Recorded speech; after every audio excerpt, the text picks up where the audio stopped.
好，感謝各位嘉賓啦、講者、家長、老師同埋各位同學今日出席我哋常識百搭學生講座一個嘅 briefing。咁當然唔係淨係我 brief 啦，當中亦都好多講者專家咧同你分享，就住我哋今次嘅 topic 咧有啲咩內容可以幫到你哋做一個更加好嘅探究。咁啊，大家望到個 PowerPoint 咧，睇下考下你哋望唔望到我哋今次常識百搭咧係第幾屆？28屆係啊，呢個一個非常之歷史悠久嘅活動，好老牌子㗎啦。簡單嚟講，所以好多老師都會聽過常識百搭呢個名。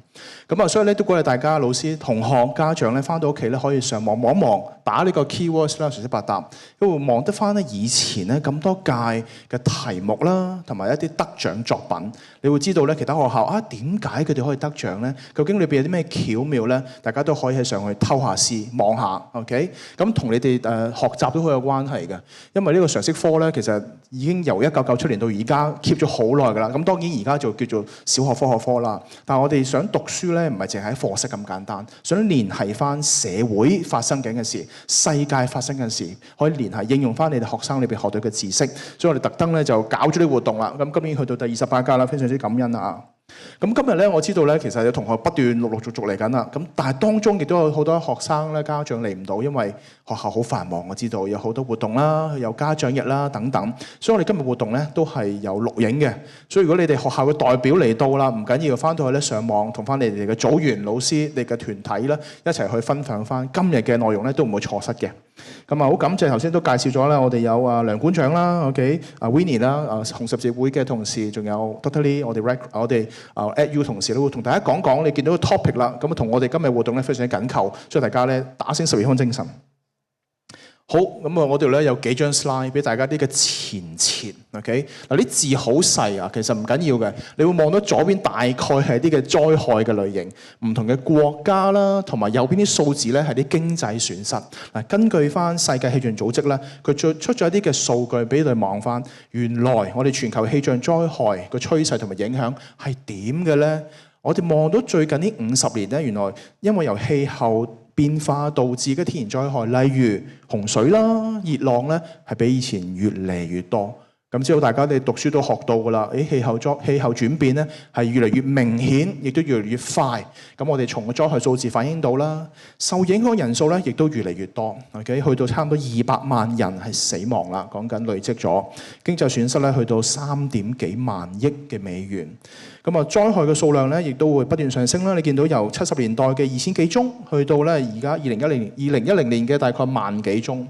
咁啊，但係你會見到咧，去到第4點咧，有個數字咧點解死亡嘅人數咧會由5萬個以前去到而家大概1.8萬咧 ？OK， 原因咧就因為我哋好多嘅系統啦，改善到預警，我哋好多 AI 啦，好多唔同嘅數據啦，俾我哋知道，咦有個好犀利嘅颱風嚟緊咯，我哋點樣去準備咧？點樣去預防咧 ？OK， 亦都我哋嘅救援咧，亦都做得更加到位，所以令到死亡人數咧，亦都大大減少。咁但係我哋見到個問題就係有好多嘅死亡咧，好多時候都係發生喺一類型嘅國家。你望到 PowerPoint 嘅中文字寫住發展中嘅國家 ，OK？ 所以大家同學仔今次做防災避災，我哋今次嘅題目咧，我哋其實唔係淨係幫我哋香港一個小社區、一個小嘅城市咁簡單啊，可能幫緊另外嗰一半嘅發展中國家 ，OK？ 所以個 impact 咧係可以好大嘅。咁當中亦都係大概只係得一半，我哋世界氣象組織嘅成員咧有一個完整嘅災害預警系統。咁所以大家可以諗大啲 ，OK？ 唔係淨係我哋某區域嘅預防啊，我哋諗緊成個世界，究竟我哋嘅今次大家做個探究，點樣幫到佢哋，好冇？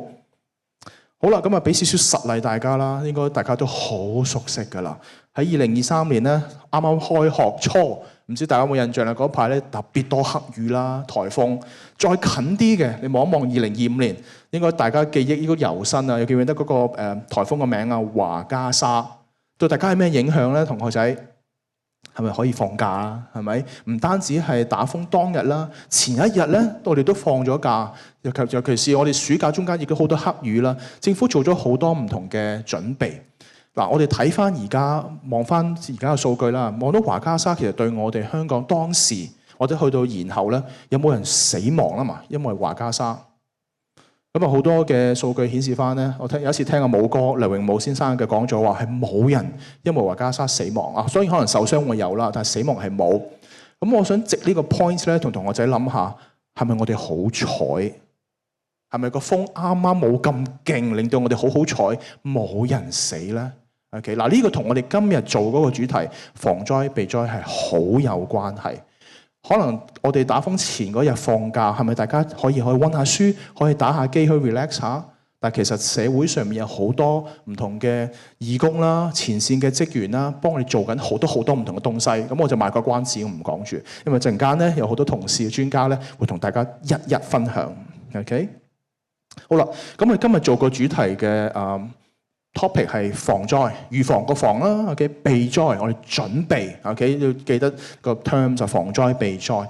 咁我哋嘅類型包括啲咩咧？可以一啲嘅極端嘅天氣，可能突然間好熱啦，或者突然間好凍啦 ，OK， 咁啊地震啦、山泥傾瀉啊、洪水、火災等等，呢啲可以係天然嘅災害，可以係啲人為嘅，或者一啲嘅缺失而導致嘅，我哋都係喺我哋嘅 topic 範圍裏邊之一。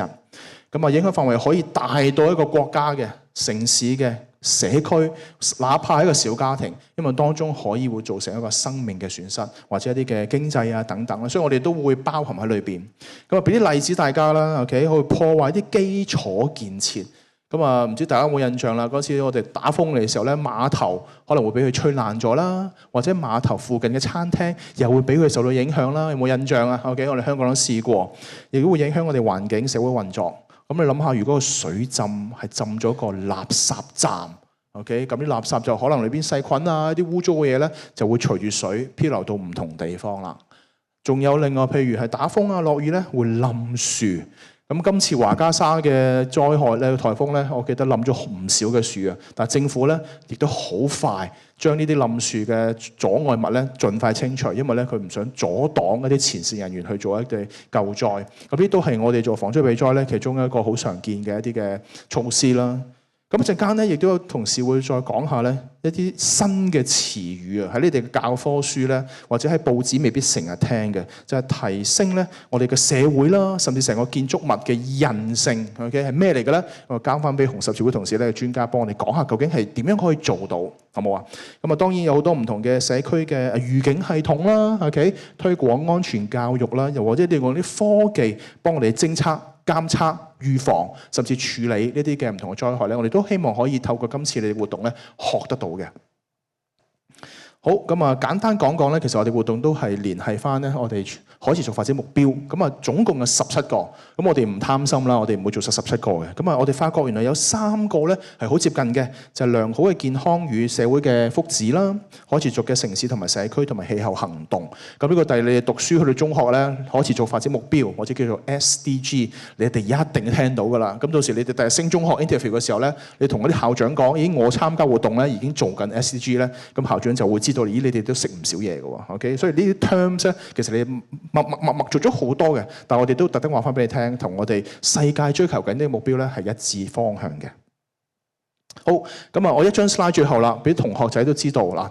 老師們咧，其實喺我哋過去嘅10月咧，已經做咗一次嘅 training， 所以老師好清楚。咁同學仔都知道，你哋今次嘅參加嘅比賽隨機百搭咧，我哋有2個嘅組別。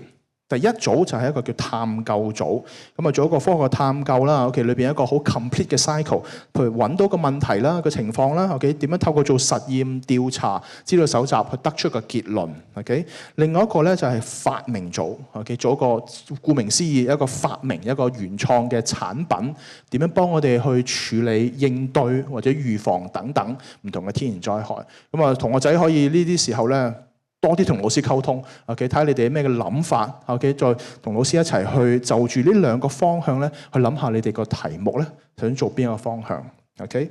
咁啊，簡單嚟講，我呢張 slide 咧就係以往嘅結果嚟嘅，以往啲比賽嘅，因為26屆咧，我哋嗰陣時係做緊氣候變遷同水有關嘅災害，所以你見到呢個 topic 咧係講緊泥石防護屏障。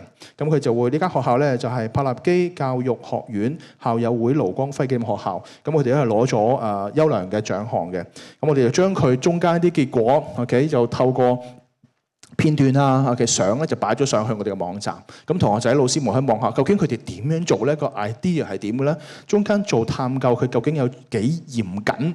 OK， 咁呢啲一啲好嘅 practice， 好嘅例子咧，我哋擺咗上網㗎啦。咁希望同學仔可以上網學習下，OK， 當溫書啦，了解下究竟你哋學緊嘅常識科點樣可以聯繫到社會一啲嘅唔同嘅關係同埋需要，好冇？咁我時間我好緊湊㗎啦，我知道之後嘉賓咧好多會同大家去分享，咁我就去到呢一度，好冇？咁啊將時間交翻俾主持，唔該晒。